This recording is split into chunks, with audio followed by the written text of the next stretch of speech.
Now I'm going to take the big brush first, that number 1 inch flat, and we're going to get a little bit of moisture on the brush, and we're going to run it horizontally back and forth on that canvas. And you can really, this one, the design of this is really loose, so you could use any size canvas. That you could use a different orientation. It wouldn't really matter that much for this particular one. And then we're going to go ahead and do 2 different colors for our background. We want to create a sky color, and then we want to create a watercolor. So for the sky, I'm going to create a blue that's slightly violet undertones. So I'm using my primary blue plus a little bit of red. Now, if you are using ultramarine blue already, you don't really need to add a lot of red to your blue because it's already leaning that way. But again, I recommend working with the primaries because they're going to be a little more versatile for beginners. And then you're going to add a bunch of whites. Now notice the shade of the paint. It's still kind of bright for what I'm going for, so I'm going to add a little more red. The Liquitex has a pretty good primary set, but you could use other brands. It's okay. Now I'm just getting that on there. I really want it to be kind of a light sky, so I'm not going to use too heavy on the blue. I have a lot of white. And then what I want to do is divide the canvas. I'm going to do find the middle, and I'm going to go a little bit higher with my sky. So I'm going to go a little bit above that point, just a little bit above, and go ahead and make a horizontal line. And then what you can do is add some patches in the sky with that color. Don't fill it in all the way. It's going to help you get some different shades in there. And then you can take some of that color down below as well. So like I could have a little bit of, maybe even a little bit darker with more blue and red and less white. Make sure you're not using so much red that your blue looks purple though. I'm going for a darker shade of blue or just a different shade of blue than the primary, but if I add way too much red, it's going to start to look purple. And then you can add some horizontal lines below as well, just to give it a little bit of a different look down there. Like I'm just going to make a good distinction of where I want my sky to be above this line right here, and then the water's going to be down below. And then what I'm going to do is I'm going to add a bunch of white to my brush. Notice I'm just dipping it in the white. I still have blue on there, and I'm going to go ahead and fill in between those gaps that I left. Now, if your paint doesn't look lighter when you do this, like it still looks the same shade or it doesn't really look that much lighter, you may just have too much blue on your brush to begin with. So you would take your brush, push it to the bottom of your water cup, and give it a good swirl. So you always want to make sure your bristles are touching the bottom of the cup or the side or something where you're getting some friction between the bristles and the cup to help knock all of the paint off. A lot of times I see people, when I'm teaching in person, I'll instruct them to clean their brush and they'll just kind of flail it around at the top like that. You're really not going to get your paint off doing it that way. And then once you do get it all the way off by creating friction and rubbing the paint off, you want to make sure to dry it a bit as well, because we've already put a little bit of water on the canvas to begin, and you don't want to get overly watery with your paint. It can be a little hard to control if it's too watery. Now I'm just using pure white with nothing on the brush, and then I'll go in between, and then that might give you a little bit more brightness. I'm still touching the paint that's around it, so that'll still, make it a little bit blue toned. Like it's not 100% white, but it's going to give you a little bit more control and help make it a little bit brighter if you're struggling with that. If you weren't struggling with that, then you could have just left your brush dirty and went on with your painting. No issues there. So much fun.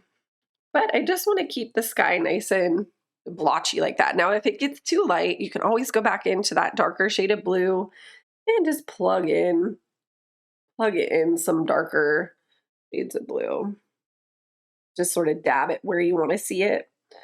I like to have some variety in the shades when I'm painting because it gives a little bit of an indication that there might be some wispy clouds in the sky, rather than just a really flat sky with no dimension. Now, once I have that in there and I'm good, I'm going to make a brighter shaded blue for the water. Now, this is going to go ahead and be more of a turquoise blue. So I'm going to use blue, no red, blue and white. Make sure you're not using the blue that has the red mixed in. So notice how that's like a little brighter. It's a different vibe. Then pull in just a touch of yellow as well. So touch of yellow, not too much. If you use too much yellow, it's going to start to just look green, but we're going for more of a turquoise. Okay, then I'm going to go in and add that. And I'm going right below where we added the sky color, side to side.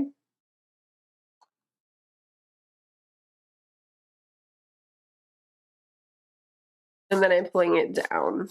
Now, if it's too dark, add a little more white to it. Just like we did in the sky, you could do this with the water, but the water is just moving horizontally. And again, I'm just using that turquoise color. And when I get down to those darker blue shades that we already plugged in, just paint around it or next to it, or you can even go on top of it, and then you can always add the dark shades back in if you can't seem to still see them after you're done filling it in. So I'm kind of going around so that I could still see it. And just be relaxed about it. We're just here to have fun. Sometimes people take the painting thing a little too serious, and it can really get in the way of finding your style. It can get in the way of the intention, which is expression and creativity, which doesn't have a whole lot of judgment attached to it. So a lot of times when I'm teaching in person, I tell people, as soon as you start judging what you're creating, you're not coming from a true place of creativity anymore. So I suggest to try to get back into a more open, non-judgmental headspace before they proceed. And it's kind of a hot, dry day where I'm at, so my paint is just not as fluid as I like. And sometimes I pre-mix water into my paints, and sometimes I don't. But as I'm painting, what you can do is you can just dip the tip of the brush in the water and then mix it into what you're working with, and then see how that works. That's one way to blend your paint a little bit better. So see how we have this nice kind of flow. And again, just dip the brush in the water, mix it into your paint, and then you can just run that through the whole scene at the bottom to get a little bit better of a blend. If that needs to happen for you, go right ahead and do it. But again, I like to keep it really simple, so don't stress about it. You should just make sure that you don't have any empty canvas showing. Notice how you can see those little dark parts that I put before. It's pretty subtle. If you want it to look a little more dramatic, just go ahead and get that darker shade back on your brush and paint it over again. You don't have to, but for example, I could just take that blue with a little bit of red, just kind of bringing it back on top, make it look a little darker. And this just kind of gives the indication that maybe there's like a reef down below or some rocks or something. So if you're looking at really clear water, you can usually see these like sort of objects or things underneath the water. And maybe that's what we're looking at. Now, if your painting is super wet, you can let it dry. Mine's not that wet, so what I'm going to do is just go right on ahead and add some little vines pulling into the scene. I'm going to just do that. I want to see that. So for this, you could use either a round or a square. Some people like the round, some people like the square. I'm going to use the round just for fun. And then you can go ahead and let's make like a dark brown. So I'm going to use black and then pull in yellow and red. So you have like an orange color with a little bit of black. And notice how I put the yellow and red next to the black, and then you slowly add the black to that. But those are the three colors you're mainly working with when you're doing brown. And if your paint is like too dark, just more red and yellow and less black. But I do kind of want a dark brown. So that's just what I want today. I do want quite a bit of black in there. It's pretty dark. And then what we're going to do is pull in some vines. So I'm going to do one coming right here. I want it to end about midway, or maybe a little bit more than midway. So I'm going to put it like right here in the sky, just a little bit above the horizon line where the water meets the sky, and a little bit more to the left than center. So if you're in the center, go just a little left. And then it's going to pull from the upper right corner. So I'm going to basically push a little harder at first and then wiggle and pull down to that line, or that dot that I made. There we go. Now I'm going to do another coming from the other way, almost really similar spacing. So if I come from the left lower corner, I'm going to go up maybe about a quarter of the way over here, a little bit past center, and do something really similar. I'm just going to pull like this.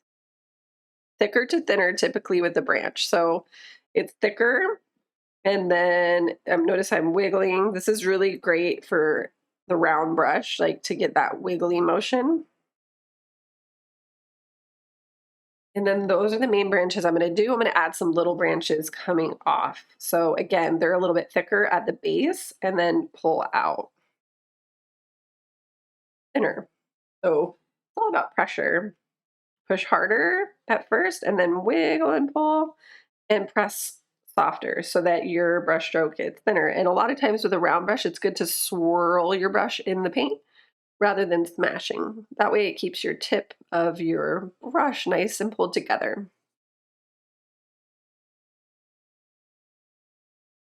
Now, if you're not getting enough contrast and your color isn't dark enough, just add a little more black. I want it to really stand out.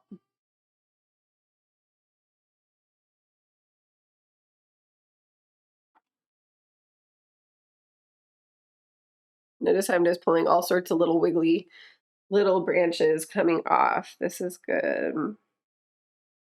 Just do whatever you want here. Yeah, as long as you follow the thicker to thinner, you're good.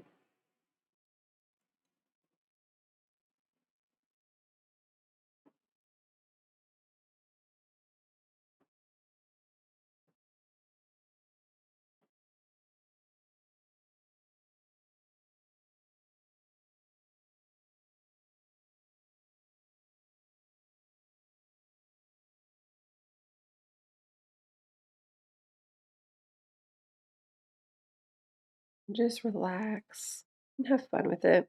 Just a painting. So again, we're not taking it too serious. All right. I'm going to let it go. You can always add more branches after all is said and done. Now I'm putting that away for a second. I'm going to use my square brush for the next part here. And all we're going to do is place a nice little sailboat in our water, maybe touch up our water a little bit. And the sailboat's going to go left of center, just right below the horizon line, so that the sailboat is going to go part way up in the sky. And what I'm going to do is I'm going to start with a blue that's kind of like the blue we did in the sky, but I'm not going to add any white to it actually. So it's blue with a little bit of red, no white. And then I'm going to go right here. And first thing I'm going to do is make a little horizontal line like that. And then I'm going to go ahead and make the shape of a boat. So we're going to pull it here, and then I'm going to pull a little diagonal line coming up on either side. Notice I am letting that stay though. I'm letting the shadow stay underneath. This is going to be like a little bit of a shadow. And then we're going to go ahead and pull another horizontal line to connect those two. And then we're going to pull up a vertical line into the sky.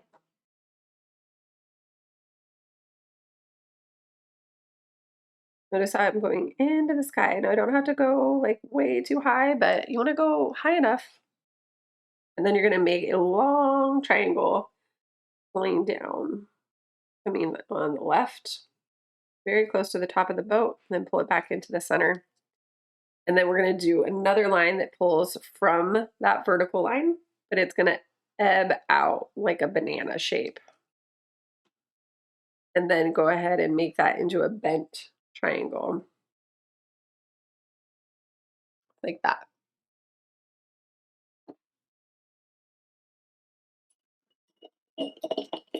Okay, and then we're going to go ahead and add some, we're going to let that dry just a bit, and then we're going to add some leaves to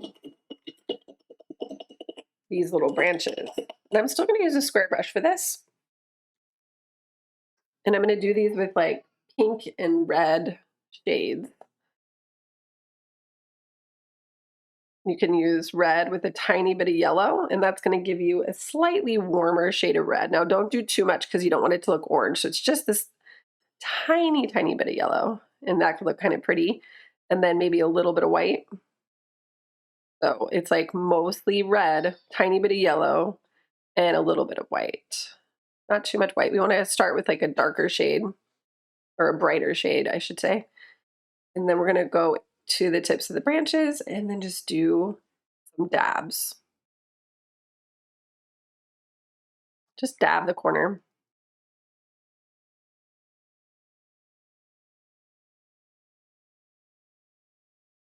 That looks really bright. So doing that little bit of yellow and then the white on there is going to make that pop up pretty bright, pretty bright. I'll show you some other shades of pink and red that we can do as well. So we want to have some variety.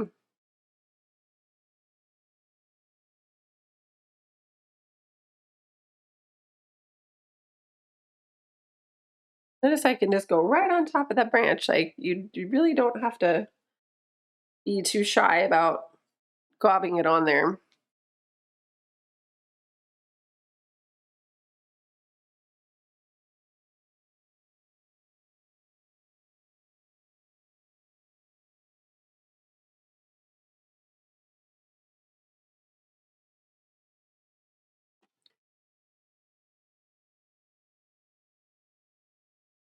Now, once you've got enough of that color in there, clean your brush, and we'll add some different shades. So clean that brush off, dry it too, and then we can do some where it's just mostly red and a little bit of white. So no yellow, and maybe a little bit more white so that it comes off as like a darker pink shade. And then you can add that, maybe a little more white. You should be able to see a difference between your shades. So if you don't notice a difference, and then notice I can plop it right next to or even on top of the first shade. Just with the corner, and I'm really doing it kind of thick so that it stays nice and bright. If you do it too thin, your background color is going to kind of absorb and dominate, and then it won't get as bright as you might have hoped. So keep that in mind. That's just the nature of painting. It's the nature of the medium. You have to work with the science of it. So a lot of times if we're not getting the result we want, there might be some scientific explanation of why the art material is not really doing what you want. So investigate that. Then there's usually a solution. So as long as you know what's happening, you have a better chance of knowing how to fix it. I'm going to do a little more white, especially at the bottom here. Notice how the bottom is showing up a little darker. Okay.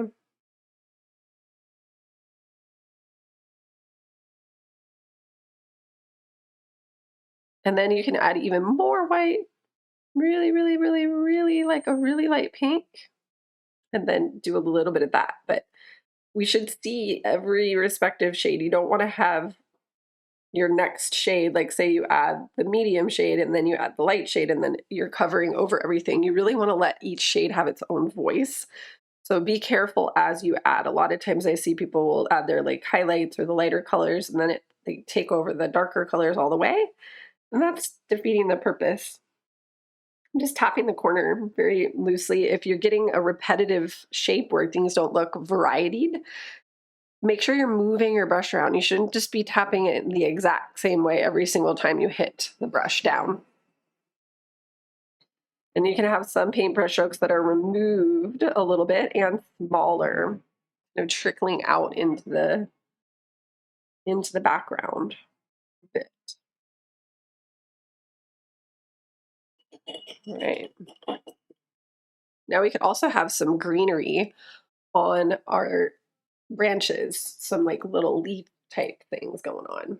So what I'm going to do is take that round brush for this part, and I'm going to make some green by mixing yellow and blue. And I want to have kind of quite a bit of yellow and maybe even a little bit of white. We'll make it stand out from the background colors a little bit. And then we'll go ahead and add some leaves, and we'll just be really simple about it. Just push and add that color in there. So see how I added this little color? Do a couple. And you can have them just coming from where the little red colors are coming from. And just mix it around in there just to get that color in. I'm just pushing the brush to create a leaf shape. And you can even make a darker shade by using more blue and less yellow and white. That'll give you a darker shade. And then you can put that around the edges or even just add whole new leaves with a different color. Usually I just like putting it around the edges of the lighter shade. You're just coming in with the tip and barely adding it. You can even use a little bit of black mixed into the green to make it even darker. So if you're struggling to get your green to look dark, this is going to be a good option for you. Just be careful. Just like with the brown, if you use too much black, you won't even look brown at all. It will just look black. So the black is very strong. Very strong. So I'm pretty careful with that. But I like the way it looks because it can really help, especially if you're using the primary colors. It can help really darken them.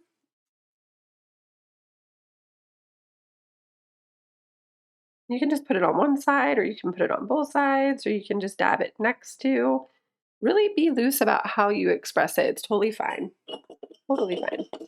Then I'm going to clean the brush.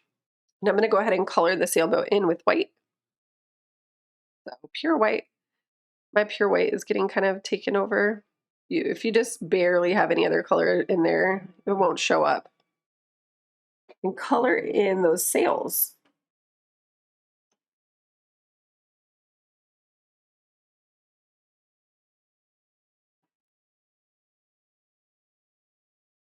I'm leaving the edge of that blue showing a bit. And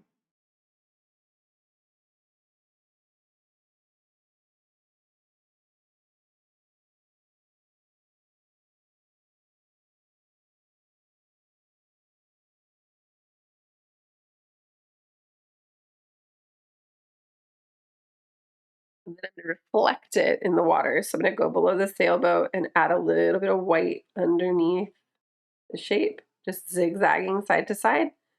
And it's going to be a little wider at the base and then thinner as it comes out. And it's going to create this like little bit of a reflection of the sail in the water.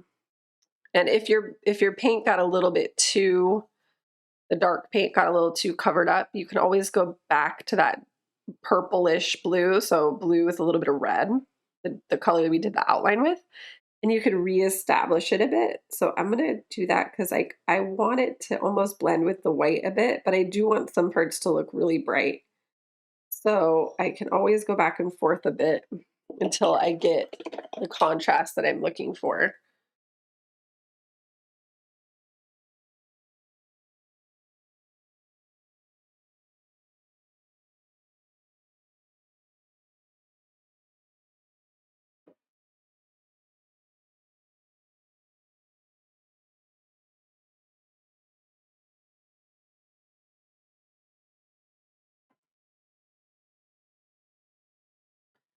So it gives it a little bit more of a painterly feel than just being colored and then blocked in. And then you can go back and forth with the white a bit. So maybe I want a little more white back in. But make sure you can see a few shades. You should be able to see at least 3 shades in all of our little objects.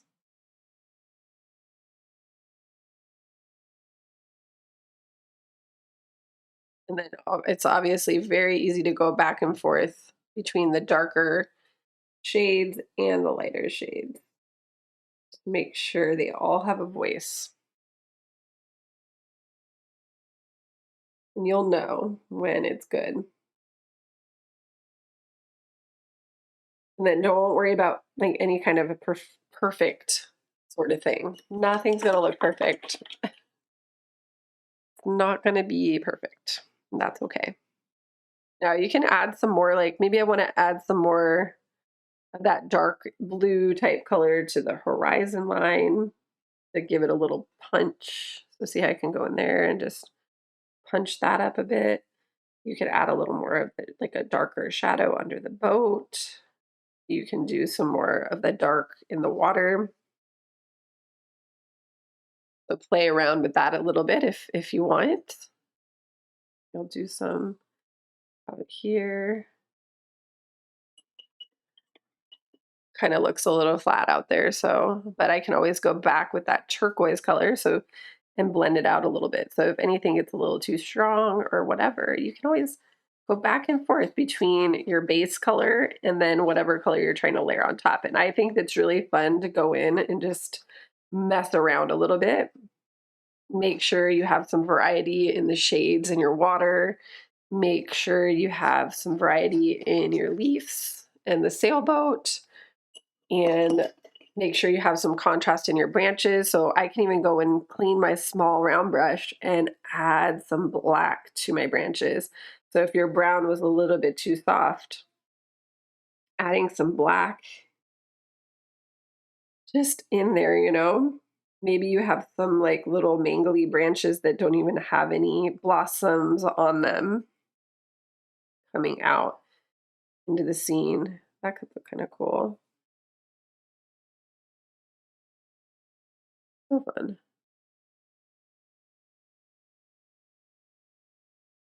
Maybe use a little bit of black to outline parts of the sailboat. Just a little bit to darken some of the aspects. I'm not going to do it like 100%. I just want to do it in some really, really small little spaces. And then maybe you want to do some like green highlights. So if you go, and clean your brush between doing these little additions. I'm just showing you some ideas here. Maybe I make some really bright green. So I have a lot of yellow and white and just a little bit of blue. And then you can give a little highlight to your leaves. So again, I like to see at least 3 shades, like whether it's on the branch and the blossoms or on the leaves or in the water or on the boat or any object. I like to make sure it has at least 3 shades that are very obvious. This just makes your painting jump out a little bit more and look a little bit more interesting. So even for the branches, maybe I want like a lighter highlight color. So I can always add some white to my brown. And notice how I'm cleaning my brush between the colors, especially if your colors are really dark or very different. And then you can always add a little bit of a highlight to some of the branches that are really visible. But just some parts. These additions don't have to be huge. They can be very subtle and it will make a big difference. Just having like the thought to do it is going to make a big difference in your outcome. So I invite you to play to your heart's content and like have fun with it. And as long as it's feeling fun, you're going to get some interesting results. And you have this really simple, almost has this Mediterranean vibe, little water, floral, springy type situation here. So whatever you want to call it. I love doing little sailboat paintings and I love doing these like flower paintings with on this like backdrop of some sort of seascape. So it's so easy. You just have a sky, you have water, branches, throw a little boat in there for something interesting to look at, and you're good to go. So I hope you had fun.